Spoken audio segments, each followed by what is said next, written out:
Hello दोस्तों, आज के इस वीडियो लेक्चर में हम लोग इंडिकेटर्स अर्थात सूचक के बारे में पढ़ेंगे। एक काफ़ी ज़्यादा इंपॉर्टेंट टॉपिक है, इससे एग्ज़ाम में सवाल आते ही रहते हैं। इस वीडियो लेक्चर में हम लोग देखेंगे कि किस तरह से इंडिकेटर्स का इस्तेमाल हम लोग एसिडिक और बेसिक सॉल्यूशन का पता लगाने में करते हैं, और हमारे आसपास कितने तरह के इंडिकेटर्स हैं, और हमारे घरों में खाने पीने की चीज़ें जो होती हैं वो किस तरह से इंडिकेटर का काम कर सकती हैं, उस चीज़ को भी देखेंगे। और पिछले वीडियो लेक्चर में हम लोगों ने क्या देखा था कि किस तरह से आर्हेनियस ने एसिड और बेस को डिफ़ाइन किया था। आइए आज देखते हैं कि हम लोग इंडिकेटर्स किस तरह से इस्तेमाल किए जाते हैं किसी भी एसिडिक और बेसिक सॉल्यूशन का पता लगाने में। तो सबसे पहले समझते हैं कि इंडिकेटर्स क्या होते हैं। इंडिकेटर, जिसे हम लोग हिंदी में सूचक कहते हैं, यह इंडिकेट वर्ड से डराइव हुआ है, अर्थात यह किसी तरह की हमें सूचना देते हैं, किसी तरह का हमें संकेत देते हैं। क्या संकेत दे सकते हैं, तो आइए इस चीज़ को समझते हैं। इंडिकेटर्स जनरली उस तरह के सब्सटेंसेस होते हैं जो एसिड में कुछ और होते हैं लेकिन बेस में कुछ और बन जाते हैं। अर्थात जब इंडिकेटर्स को एसिड में डाला जाता है तो वो अलग तरह का चेंजेस शो करते हैं, और जब उन्हें बेस में डाला जाता है तो वो अलग तरह का चेंजेस शो करते हैं। वो चेंजेस क्या हो सकते हैं?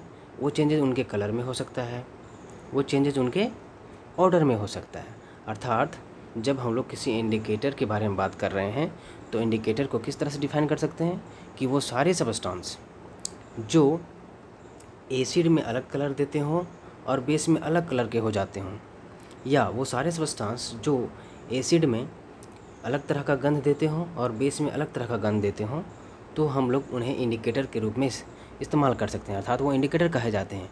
क्यों? क्योंकि वो हमें किसी तरह से इंडिकेशन दे रहे हैं कि एसिड है ये और दूसरा जो सॉल्यूशन है वो बेस है। किस आधार पे? अपने कलर चेंजेस के आधार पे या फिर उनके गंध के चेंजेस के आधार पर। तो हम लोगों ने इस तरह से देखा कि इंडिकेटर्स जो होते हैं उस तरह के सब्सटेंस होते हैं जो एसिड में कुछ और होते हैं और बेस में कुछ और होते हैं। अर्थात उनके अंदर बदलाव आ जाता है। एसिड में कुछ और बदलाव देखने को मिलेगा उनके अंदर, और बेस में कुछ और बदलाव देखने को मिलेगा। वह बदलाव उनके कलर में हो सकता है, उनके ऑर्डर में हो सकता है। अब सवाल ये उठता है कि ये जो बदलाव हैं वो क्यों आए। हालांकि 10th लेवल में इनके मैकेनिज़्म को नहीं देखना है कि किस तरह से इंडिकेटर वर्क करते हैं, लेकिन आपको सिर्फ इतना देखना है कि कौन सा इंडिकेटर किस तरह का कलर देगा एसिडिक सॉल्यूशन में और किस तरह का कलर देगा बेसिक सॉल्यूशन में। फिर भी मैं आपको थोड़ा सा हिंट दे देता हूँ, थोड़ी सी मैं इसको आगे बात को बढ़ा देता हूँ कि जितने भी इंडिकेटर्स जनरली होते हैं उनके स्ट्रक्चर में जनरली कुछ ना कुछ बदलाव आता होगा, जिसके आधार पर वो अपना ऑर्डर या कलर चेंज करते हैं। वो बेसिक में सॉल्यूशन में अलग तरह का स्ट्रक्चर उनका हो जाता होगा और बेसिक सॉल्यूशन में उनका अलग तरह का स्ट्रक्चर अरेंजमेंट हो जाता होगा मॉलिक्यूल्स का। इस वजह से उनके कलर में भी चेंजेस आते होंगे और ऑर्डर में भी चेंजेस आते होंगे। हालांकि वो अलग बात है, उन्हें हम लोग हायर स्टडीज़ में अलग से देखेंगे। तो अभी बेसिकली हम लोगों ने क्या देखा कि इंडिकेटर्स जो होते हैं वो उस तरह के सब्सटेंसेस होते हैं जो एसिड में और बेस में डालने पर अलग अलग तरह का कलर देते हैं या ऑर्डर देते हैं। हमारे पास बहुत तरह तरह के इंडिकेटर हैं, जैसे कि red litmus, blue litmus, phenolphthalein जिसे शॉर्ट में पीएच कहा जाता है, मिथाइल ऑरेंज, रेड कैबेज, हल्दी, प्याज, वेनिला, ऑलिव ऑयल, ये सारे हमारे पास इंडिकेटर्स हैं। इनका इस्तेमाल हम लोग एसिड बेस को डिस्टिंग्विश करने में कर सकते हैं। आइए देखते हैं कि इंडिकेटर्स को हम लोग कितने भागों में बांट सकते हैं। इंडिकेटर को जनरली हम लोग 3 भागों में बांटते हैं। इंडिकेटर को हम लोग दूसरे नाम एसिड बेस इंडिकेटर्स भी कहा जाता है, क्योंकि जनरली इनका इस्तेमाल हम लोग एसिड बेस को डिस्टिंग्विश करने के लिए करते हैं। सबसे पहला जो बंटवारा किया गया है इंडिकेटर का हुआ है नेचुरल इंडिकेटर्स, अर्थात प्राकृतिक सूचक। ये हमें प्रकृति से प्राप्त होते हैं, पेड़ पौधों से प्राप्त होते हैं। इनको हम लोग लैब में नहीं बनाते हैं।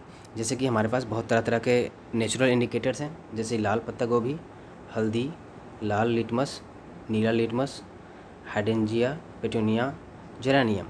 ये सारे जो हैं हमारे नेचुरल इंडिकेटर्स हैं। इनका इस्तेमाल हम लोग एसिड बेस इंडिकेटर के रूप में करते हैं और पता लगाते हैं कि कौन एसिड सॉल्यूशन है और कौन बेसिक सॉल्यूशन है। किस तरह से ये कलर चेंजेस शो करते हैं आगे के स्लाइड में हम लोग देखेंगे। आइए दूसरा इसका टाइप देखते हैं। दूसरा जो इसका टाइप है उसे हम लोग सिंथेटिक इंडिकेटर के नाम से जानते हैं। हिंदी में इसे संश्लेषित सूचक कहते हैं। इसे हम लोग लेबोरेटरी में बनाते हैं। ये हमें प्रकृति में नहीं मिलता, बल्कि इसे लेबोरेटरी में सिंथेसिस करना पड़ता है। जैसे कि हमारे पास मिथाइल ऑरेंज है, फिनोप्थलीन है, मिथाइल ब्लू है। इन सब का भी इस्तेमाल हम लोग एसिड और बेसिक सॉल्यूशन का पता लगाने में करते हैं। किस तरह से ये कलर चेंजेस शो करते हैं आगे के स्लाइड में हम लोग देखेंगे। आइए तीसरा टाइप देखते हैं इसका। तीसरा टाइप में हमारा ऑल फैक्ट्री इंडिकेटर्स है। इसे हम लोग गंधीय सूचक भी कहते हैं। ये अपना गंध एसिड में कुछ अलग देते हैं और बेसिक सॉल्यूशन में कुछ अलग देते हैं। जैसे कि हमारे पास वेनिला है, ऑनियन है, ऑलिव ऑयल है। ये सारे के सारे इंडिकेटर्स अलग अलग गंध देते हैं एसिड और बेस में, और इसके आधार पर हम लोग डिस्टिंग्विश कर पाते हैं कि एसिड कौन सा है और बेस कौन सा है। अब आइए देखते हैं कि ये किस तरह से कलर चेंजेस या ऑर्डर चेंजेस शो करते हैं। सबसे पहला जो हमारा इंडिकेटर है वो है रेड लिटमस। रेड लिटमस का जो ओरिजिनल कलर होगा वो रेड कलर होगा। चूँकि रेड लिटमस इसका नाम पड़ा है तो ये ओरिजिनल कलर जो इसका होगा रेड होगा। पिछले वीडियो लेक्चर में हम लोगों ने RBB एक ट्रिक पढ़ा था, जिसका जो मीनिंग था वो इस तरह से था कि जो बेस होता है वो रेड लिटमस को ब्लू लिटमस में कन्वर्ट कर देता है। अर्थात अगर हम लोग रेड लिटमस को बेस में डालेंगे तो उसका कलर ब्लू हो जाएगा, और अगर एसिड में डालते हैं तो उसका कलर रेड का रेड ही रहेगा, अर्थात कोई चेंजेस नहीं आएगा। उसी तरह से हम लोगों ने ब्लू लिटमस के बारे में पिछले वीडियो लेक्चर में पढ़ा था एक ट्रिक BAR, बार, अर्थात एसिड जो है वो ब्लू लिटमस को रेड में कन्वर्ट कर देता है। तो अगर ब्लू लिटमस को एसिड में लाएंगे तो वह रेड में कन्वर्ट हो जाएगा, लेकिन अगर बेस में लाएंगे ब्लू को तो ब्लू का ब्लू ही रहेगा, किसी तरह का कलर चेंजेस शो नहीं होंगे। तीसरा जो तरह इंडिकेटर है हमारे पास वो है हल्दी, जो जनरली हमारे घरों में किचन में मौजूद होता है। इस हल्दी का इस्तेमाल हम लोग इंडिकेटर के रूप में कर सकते हैं, पता लगाने के लिए कर सकते हैं।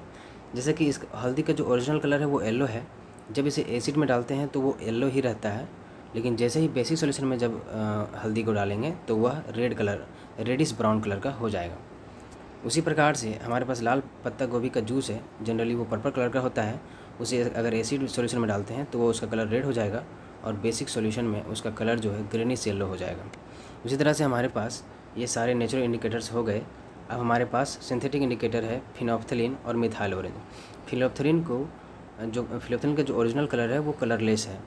एसिड में भी वह कलरलेस ही रहता है, लेकिन जैसे ही बेसिक सॉल्यूशन में डालते हैं तो वह पिंक कलर का हो जाता है। उसी तरह से हमारे पास मिथाइल ऑरेंज है। इसका ओरिजिनल कलर ऑरेंज है, जैसे ही एसिड में डालते हैं तो वो रेड कलर में कन्वर्ट हो जाएगा, और बेस में जैसे ही डालेंगे तो यह येलो कलर में कन्वर्ट हो जाएगा। ये कन्वर्ट इस तरह से क्यों हो रहा है, इस तरह से कलर चेंजेस क्यों दे रहा है, हमने बताया कि इसमें कुछ स्ट्रक्चरल चेंजेस आ जाते होंगे, जिसकी वजह से इनमें कलर चेंजेस अलग अलग हो रहे हैं। हालांकि इस चीज़ को अभी आपको पढ़ना नहीं है, बस आपको सिर्फ कलर चेंजेस को देखना है कि कलर किस कलर में कन्वर्ट हो रहा है। नेक्स्ट जो हमारे पास है वो दो है ऑल फैक्ट्री इंडिकेटर्स। जैसे कि प्याज है, वनीला है। तो जब हम लोग ऑनियन को अगर एसिड में डालते हैं तो उसके जो गंध है उसमें किसी तरह का चेंजेस नहीं आते हैं, लेकिन जैसे ही बेस में डालते हैं तो उसका जो गंध है वो गायब हो जाता है। सेम कंडीशन हमारे पास वनीला का है। एसिड में उसका किसी तरह का गंध में चेंजेस नहीं आता है, लेकिन बेस में उसका जो गंध है वो ख़त्म हो जाता है। इस प्रकार से हम लोगों ने देखा कि इंडिकेटर क्या होते हैं, और इंडिकेटर का इस्तेमाल हम लोग किस तरह से एसिड और बेसिक सॉल्यूशन का पता लगाने में कर सकते हैं। आइए कुछ एग्जांपल लेते हैं। जैसे कि अगर हमसे पूछा जाए कि हमारे पास दो बीकर है, इन दोनों बीकर में हमें पता नहीं है कि कौन एसिड है और कौन बेस है। इस चीज़ का पता हम लोग उसको टेस्ट करके तो नहीं कर सकते हैं। किसी भी चीज़ को हम लोग जीभ पे ले करके टेस्ट नहीं करते हैं, कभी भी नहीं, ऐसा कभी भी नहीं करना चाहिए।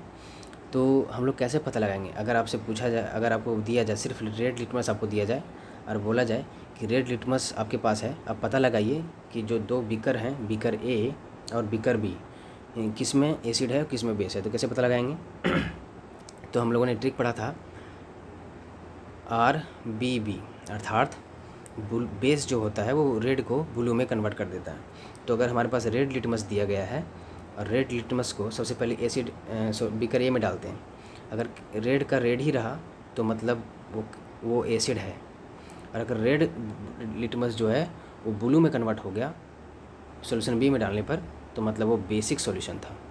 तो इस तरह से हम लोग पता लगा सकते हैं कि हमारे पास जो दिया गया सॉल्यूशन है वो एसिडिक है या बेसिक है।